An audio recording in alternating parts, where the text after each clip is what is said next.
Okay, Boston Celtics, I'm impressed. You delivered on some promises. Let's talk about it right now on the Locked On Celtics podcast.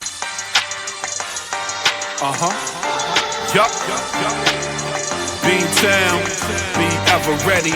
It's the C's. Who else could it be? What they gon' say now? Screaming like JT, Karalis. Recap the madness every game, every practice. Prime time, dapping D White on the sideline. Raining J's, how it started, raising banners, how we finished. Locked on Celtics pod, home of the winners.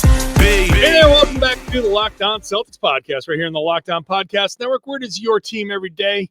Your team is the Boston Celtics. I talk about them every Monday through Friday. Bonus podcasts when they play on the weekends. So make sure you're subscribed. I'll give you a little bonus podcast Friday night after the game in Toronto. Probably won't be as long as this one, but it'll still be a bonus podcast. So, hey, it's free. It's available everywhere. If you subscribe, you'll get it right to your favorite podcasting app, or ring the bell, watch the video on YouTube, get notified when I drop a new one there, and hop in the comment section. Share your thoughts with me about this win, about anything Celtics. I'm John Karalis, beat writer for Boston Sports Journal.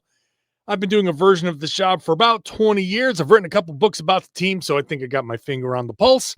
And today we're talking about the Boston Celtics beating the Memphis Grizzlies by a score. Who cares about the scores, right? They won by, they were up by like 30 at one point. They ended up winning by 17, 18 points. But it's a preseason. We don't care about the final score necessarily. We care about how they delivered on certain promises. Later on, we'll talk about the rebounding. There was a little bit of a downside. A couple of things that I didn't like, the rebounding, the defensive rebounding specifically. We'll talk about that later on. We'll get into some of the individual performances. Obviously, Jaylen Brown, Derrick White, but Josh Minott, Luka Garza, and Hugo Gonzalez. Well, people, I think, will be reacting to Hugo more than anything today. So, but let's just start with the basics here. They delivered on a promise. I think they came out with a desire to play fast. They came out playing aggressive, and I think it's the first preseason game. I'm not going to make too much of it, but they promised to play faster. They promised to play more aggressive, and they did that. That's good, right? Their pace was at 106 possessions per 48 minutes. So 106 possessions, that's about 8 more than they had per game last year. They had 17 fast break points. That would have been good for 7th in the league last year if they averaged that. But they averaged 12 last year, so 5 more fast break points. They were second to last year. They had 13 steals. They averaged less than 8 last year. So the aggressive defense, the up-tempo, getting the ball out of the net on makes, getting the ball up the floor on misses, turnovers, whatever. That's what they said they'd do, and they did it. So they did it with, I think, better timing than I was expected. They did it with a little bit more fluidity than I was expecting, but it was nice to see. Now, mind you, it came against the Memphis Grizzlies, who were missing John Morant, Jaren Jackson Jr., Kentavious Caldwell-Pope, Brandon Clark, Zach Edey, Ty Jerome, Jock Landale, Scottie Pippen Jr. So basically all the good Grizzlies, no disrespect to the guys who played, but all the best Grizzlies sat for the most part. So I'm not going to make too big of a thing of like, oh, wow, they came out and they ran and they put up they got up by 30 or whatever. And, I'm not going to make that big of a deal of that. But I do think that when you promise to play fast, you come out and you set a pace and a good tempo and you played the way you wanted to play. You got out in transition when you had those opportunities. You played the defense that you were looking to play. Guys were a little bit more aggressive, going for those steals. You saw that a little bit more when was it Peyton Pritchard talked about the Celtics played a safe defense last year. They weren't playing the same kind of defense in this one. They were playing a little bit more aggressively, and it paid off. They paid off in those 13 steals. So when the team says we want to do something and they come out and they do it, regardless against what the competition is, great. Then that's how it's supposed to go. Now, I was wondering if Jaylen Brown, Derrick White would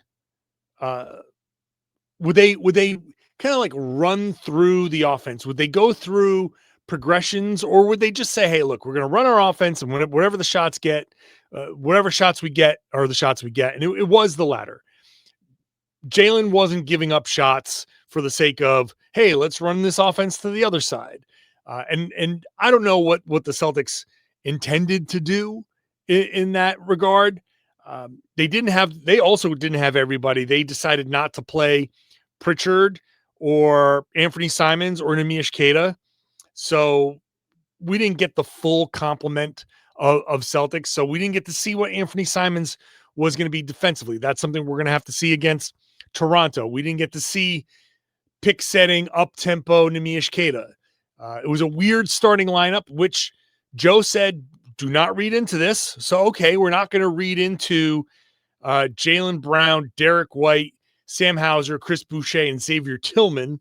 But that was the starting lineup. And I'm not reading into it because I think Tillman got like the fewest minutes of all of the starters. Well, no, actually, no, he had 23 minutes. So that he played, he got more minutes in the second half, but he sat out a big chunk of the first half. And I think that's what I was thinking. Because the Celtics relied a little bit more on Luka Garza to be their pick setting kind of rolling big. And I'll get to Luka Garza in the second segment in just a minute here, but not going to read anything into this starting lineup because this won't be the starting lineup. They have their plan. They're making their decisions based on, guys who practice and they had shoot around and guys went through workouts pre-game. So it's not about necessarily getting the starting lineup out there all the time. They're running plenty in practice and all of that. They wanted to do this and whatever. So I'm not making too much of the starting lineup. Sam Hauser, I thought did fine. He hit a one corner 3-pointer, right corner 3-pointer, fading away like into the corner. I have to express how hard a shot that is and Scal mentioned it on the broadcast, to catch it fading to your right, turning that 1-2 step. It's kind of almost like the basketball version to a much lesser degree of that Drake May throw against the Bills where he's running off to his right and you got to get that thing. You just got to take enough off of it. You got to throw it. You got to throw it to the left, knowing that your body's natural momentum is going to take that ball to the right anyway. So you're doing physics. You're doing physics in midair. Your body's doing physics calculations. Like, I'm going this way. I need to overcompensate this way.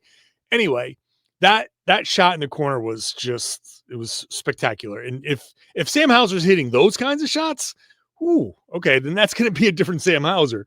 But overall, when I say impressed with this team, I'm not like overreacting. I'm doing, as I described it on Boston Sports Journal, that little frowny face kind of nod like, okay. All right. I got you. Nice. All right. Impressive. Let's see what you got. I'm not like hand on my head going, oh my God, look at what they just did. It's just like, all right, I gotcha. So nice to see them deliver on what they promised. Now, individual guys, the obvious, Jaylen Brown, Derrick White, we'll talk about their games. They look great, but I'm more interested in the Luka Garza, Josh Minott, Hugo Gonzalez, and those guys, and I'll talk about them when I come back. Today's show is brought to you by Quo. Now, Quo is formerly OpenPhone, and one of the tools that helps make a huge difference for business owners is Quo. It's the same great business phone system that you've heard me talk about before. It just has a new name, and here's why it matters. Every missed call is money left on the table, and when every customer conversation counts, you need a phone system that keeps you connected 24/7. Quo is the #1 business phone system that streamlines customer communications It works right through an app on your phone or your computer, so no more carrying two phones or relying on a landline. So Quo, again, formerly known as Open Phone, lets your team share one number and collaborate on calls and texts like a shared inbox, so no customer gets left hanging. There's a built-in AI agent that's a game changer that can answer after-hours calls, capture leads, and keep businesses moving even when you're off the clock. See why over 90,000 businesses trust Quo, formerly Open Phone. Get started today for free and get 20% off your first 6 months at quo.com. That's QUO.com/LockedOnNBA. QUO.com/LockedOnNBA. If you've got existing numbers with another service, Quo will port them over at no extra charge. Quo, no missed calls, no missed customers. Thank you for making Locked On Celtics your first listen every day. Go check out Locked On NBA and Locked On NBA Game Night. They've got all the games covered in the league, all this preseason action, including the Celtics games. If you want a little outsider take on the Celtics game, that you can take a listen over there. You'll get a little bit from the Grizzlies side as well. So go check it out. Locked On NBA Game Night, 7 days a week. And Locked On NBA, the afternoon show, is 5 days a week. Let's get back to the individual performances. And look, I think I can generally say that everybody who played, minus I think the last few minutes of the game, but I think basically everybody who played the majority of this game did something positive. So let's just start with the big names: Jaylen Brown, Derrick White. Jaylen had 21 points at halftime, 6 of 13 shooting, 3 of 6 from 3.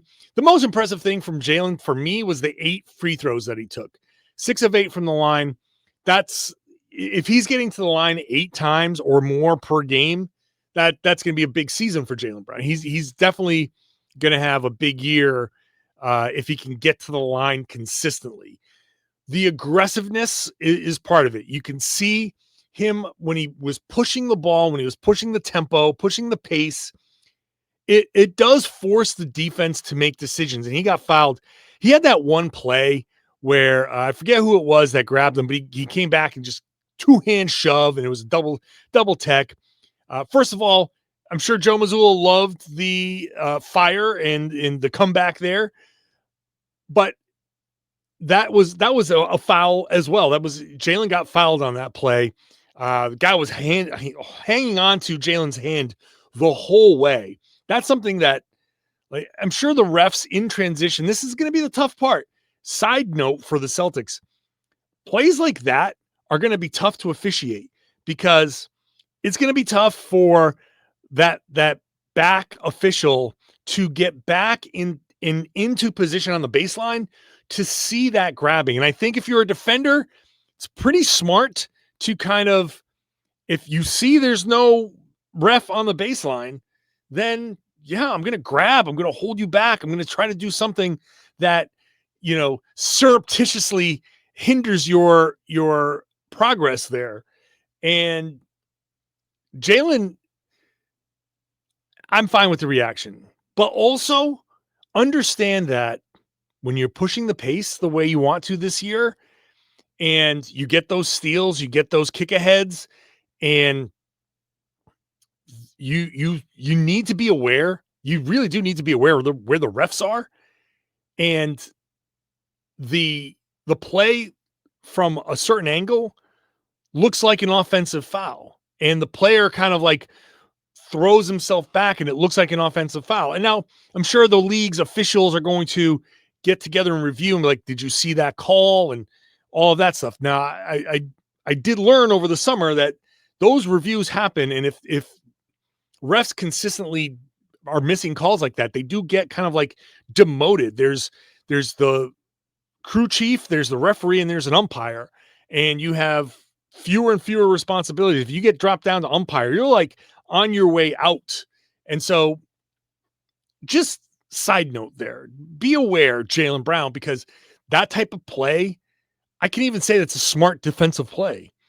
I don't see a ref. It's like wrestling. I don't see a ref. I'm going to pull the brass knucks out of my hands and out of my tights and knock you out and take the title. So be aware. Just be aware. But other than that play, Jaylen was great. Jaylen was in midseason form. Derrick White was in midseason form. Jaylen did everything. Mid-range, getting to the rim, 3-point shooting, 3 levels, just and again, the Grizzlies were missing so many guys that it was basically Jaylen against a G League team.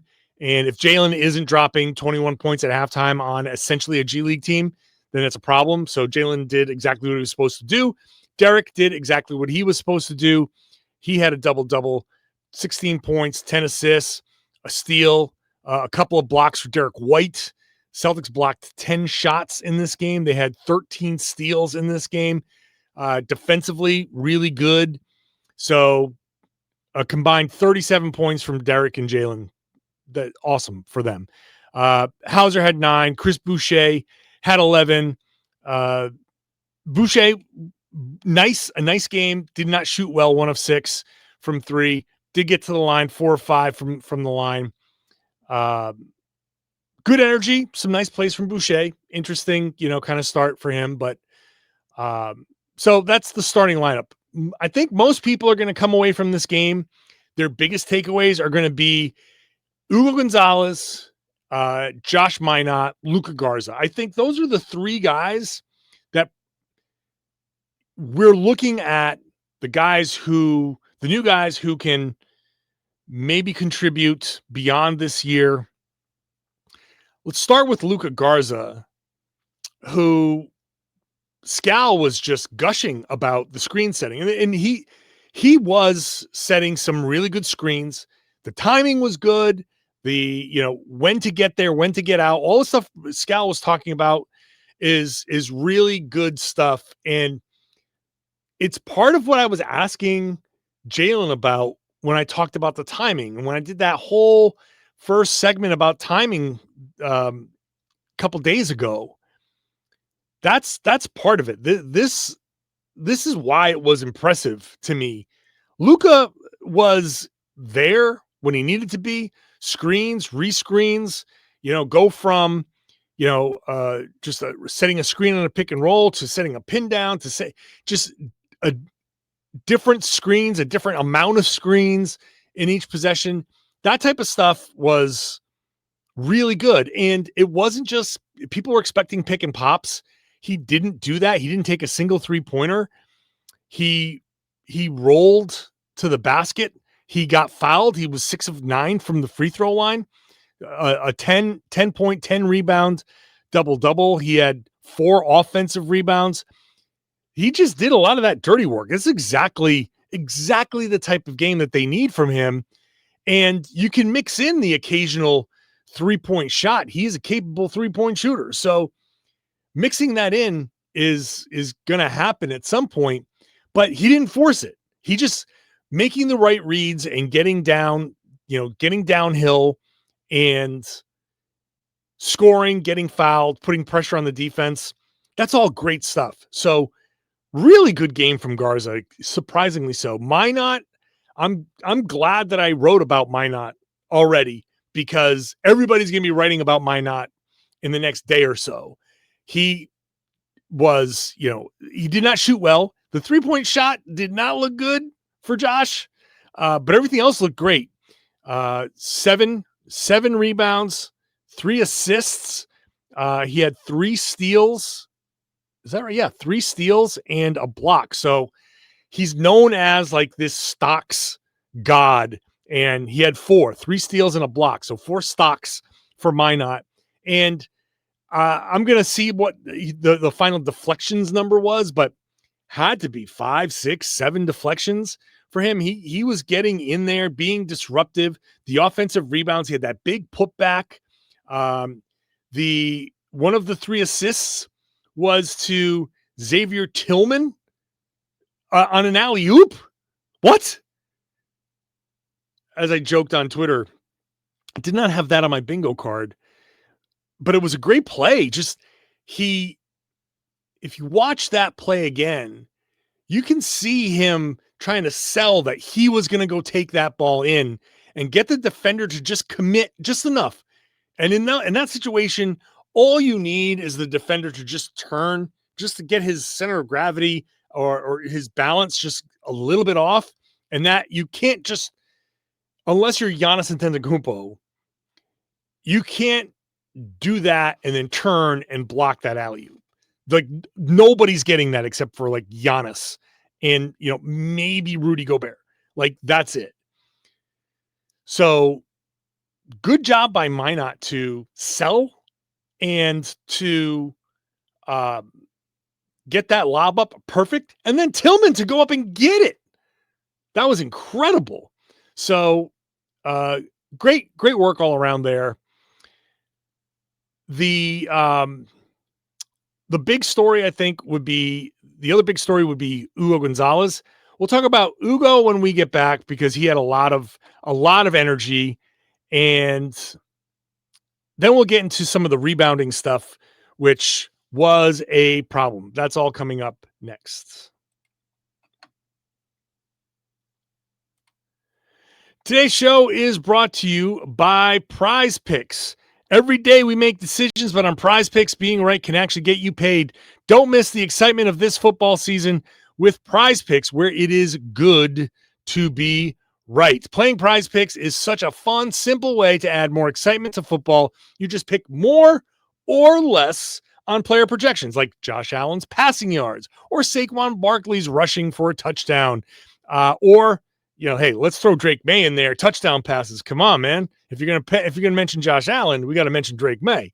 Now, look, you're in the game because look, it's quick. You make your lineups in under a minute. Prize Picks just added stacks. If you want to ride with a player, you can select their passing yards, rushing yards, and touchdowns all in one lineup. And it's fun to follow other players in the app. Copy their lineups with one click if you'd like. And the new injury reboot feature, if your player leaves early and doesn't come back, it does not count against you. So download the Prize Picks app today. Use the code LOCKEDONNBA to get $50 in lineups after you play your first $5 lineup. So that's code LOCKEDONNBA for $50 in lineups after your first $5 lineup. Prize Picks. It is good to be right. Thanks for making Locked On Celtics your first listen every day. Go check out Locked On Fantasy Basketball. Your draft is probably coming up soon. Josh Lloyd on the #1 fantasy basketball podcast in the multiverse is going to get you all the tips, all the information you need to go win your league. You'll be a smarter NBA fan by listening to Locked On Fantasy Basketball, which you can find right here wherever you're listening or watching your podcasts. If you found this one, you can find Locked On Fantasy. Hugo Gonzalez was, really good. I don't want to oversell. He was really good. He was really good. He was really good against, again, G League. It looked a little summer league-ish, but I think I'm trying not to go too crazy here with Gonzalez because one game against half the Grizzlies, it's not, I don't want to go too crazy, but he looks good. There are some guys, you can just see it in the way they move. You can see it in the decisions they make. You can see it in their instincts. I think Gonzalez is a hit. I think he's a hit. You see it, in summer league, you saw it in this game. Again, I'm not trying to oversell it. I still don't know what kind of role he's going to have on this team this year. If he's going to have a role on this team this year, he's 19 years old. We have to remember he's 19 years old. There is a little bit of a culture shock. You grew up in Spain. Now he's here. His family will come over, but it's a bit of a culture shock. There is a language barrier. He did say that there's a little bit of a language barrier. It's not that he's not getting it. It's just that it's just a little bit slower. There were some plays, and Scal highlighted it was a great example of you can't bury your shoulder into the chest of somebody in the NBA and get away with it like you can in some of these overseas leagues. So he's going to learn. He's going to adjust.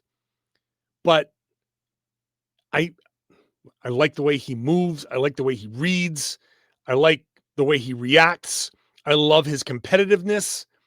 there's just a lot to really latch onto with him. So when I say I don't know what kind of role he's going to have this year, it's simply that I do not want to rush him along. There's no need to rush him along. I want him to get the right amount of playing time. Now, what I've been saying is get him a bunch of playing time in the G League, bring him up, let's see how he applies it, then go back to the G League and apply some of those lessons and really let him play, because I want to see him play 38 to 40 minutes. I want to see him get those minutes. And he's not going to get all of those minutes on the NBA level. So it's a balance. Now, maybe that changes. Maybe he does get minutes. Maybe it is better for him. That is something that I can't determine. I know what I would like to see personally, just based on the things that I know, but I don't know everything that's happening because a lot of that stuff is hidden from us. So I just want to see him develop at the right pace. If that means nothing but G League this year, fine. If that means nothing but NBA minutes this year, fine. He's going to be good. He is going to be good. He had 3 blocks in this game? Where is it? Three block shots, a steal. He had that huge dunk off that one steal. That was incredible. They talked about his hands being the size of Taco Fall's hands. I did not notice that in him, but oh my God, if that's true, that's incredible. But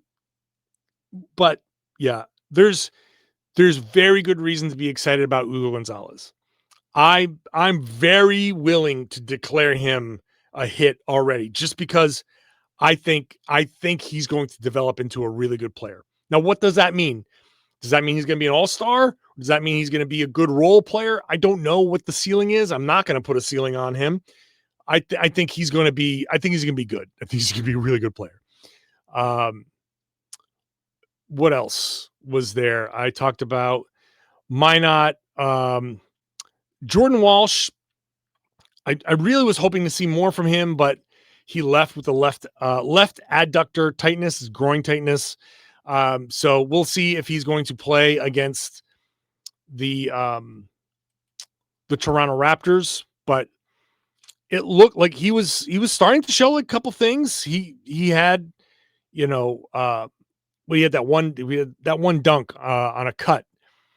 So, but he was showing some things. He had a few rebounds, and then he only played 7 to 8 minutes. So that was about it. So incomplete for him. Baylor Shireman hit a few shots early, but then finished 3 of 13. So he needs to be needs to be more consistent. Shout out, by the way, to Jayson Tatum. Jayson Tatum was there, traveling for a preseason game. Again, I don't want to overreact, but that's good leadership. That's just good leadership. He doesn't have to be there. No one on the team would have questioned him staying home for preseason games, but he's traveling with the team. So good for him. All right, let's finish this up. I saved the worst for last. But I'm gonna mix in some good stuff. The defensive rebounding was a problem. Their defensive rebounding percentage was 66.1. So they got 66.1 of the available defensive rebounds. That would have been dead last in the NBA by a full percentage point plus. That is not good. It's especially not good because they were playing half the Grizzlies. They didn't even have all the biggest Grizzlies out there. Now, would Kata solve some of that? Maybe. Would Simons solve any of that? No, not really. Maybe a couple. Pritchard, maybe, but swooping in for a couple. The defensive rebounding has to be better. Has to be better. In fact, it was so bad on one possession that Joe called a timeout. It was the one thing that pissed him off more than anything.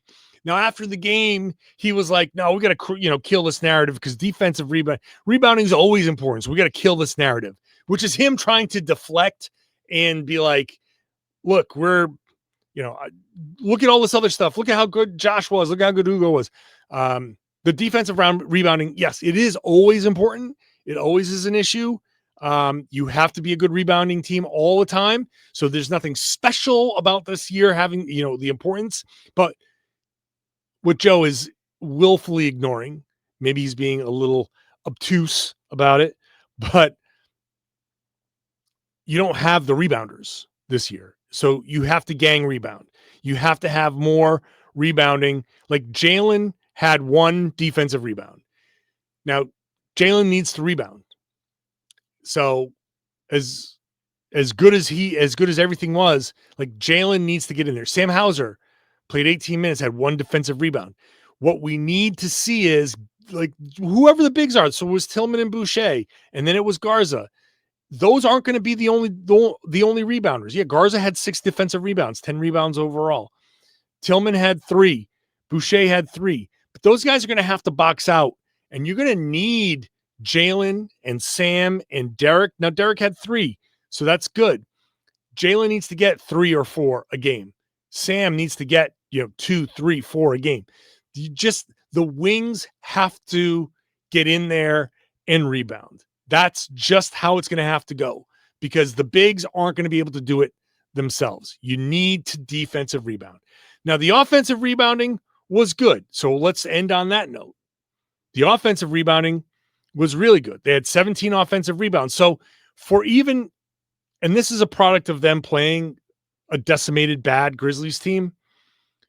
If they were playing the Cavs, let's say, this score would have been reversed at halftime. There's no doubt in my mind. So as impressive as everything was, and it's great to see, and everybody's riding high, the defensive rebounding was so bad that a big team, a good team like Cleveland would have gotten crushed. There's no way the Celtics would have won the second chance points battle, which they did 22-19, or the offensive rebounding battle 17-13.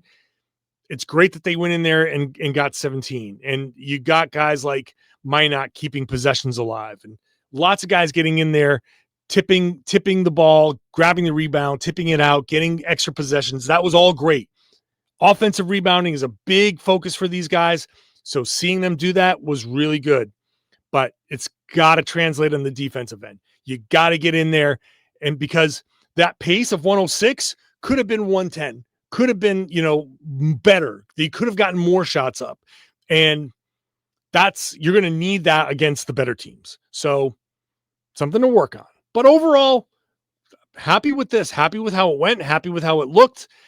Some people might say, oh, look, they're still firing a lot of threes, 53 3-pointers, and they only hit 15 of them. Let's be fair. A lot of that second half was, you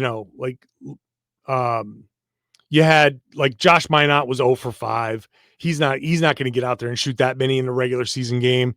You had Baylor taking 9.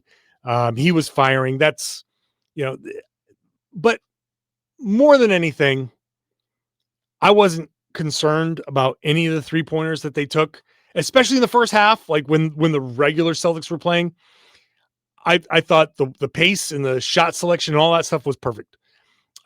So I couldn't argue with any of the shots. So don't get too caught up with that 53 final number in a preseason game. I thought the shot selection was good. Some nights they are going to shoot plenty of 3-pointers because they are still the Celtics and they do emphasize those, but there are going to be some nights where they don't take as many. And it's not going to be the same type of play style. So I thought the shot selection was good. So overall, nice first preseason game. Next podcast is tomorrow. I'll bring Tom back on. We'll both rewatch the game. We'll go look at some other things. We'll drill down a little deeper. We'll get some deeper analysis. We'll look ahead to that Friday game. I will do a podcast for you, a quick one, maybe 15 minutes after the Friday Toronto game, unless something big happens. But I will give you a bonus podcast Friday night. So make sure you're subscribed. The show's free. It's available everywhere. It's on YouTube, so you can get to the comment section. Become an everydayer. Join me every Monday through Friday. Join me on Friday nights, Saturday nights, Sunday nights, whenever they play. I'm going to do something for you, so you have all the free podcasting that you can handle. All I ask for you is that you share the podcast. Tell everybody they should be listening to and watching the Locked On Celtics podcast here on the Locked On Podcast Network. It's your team every day.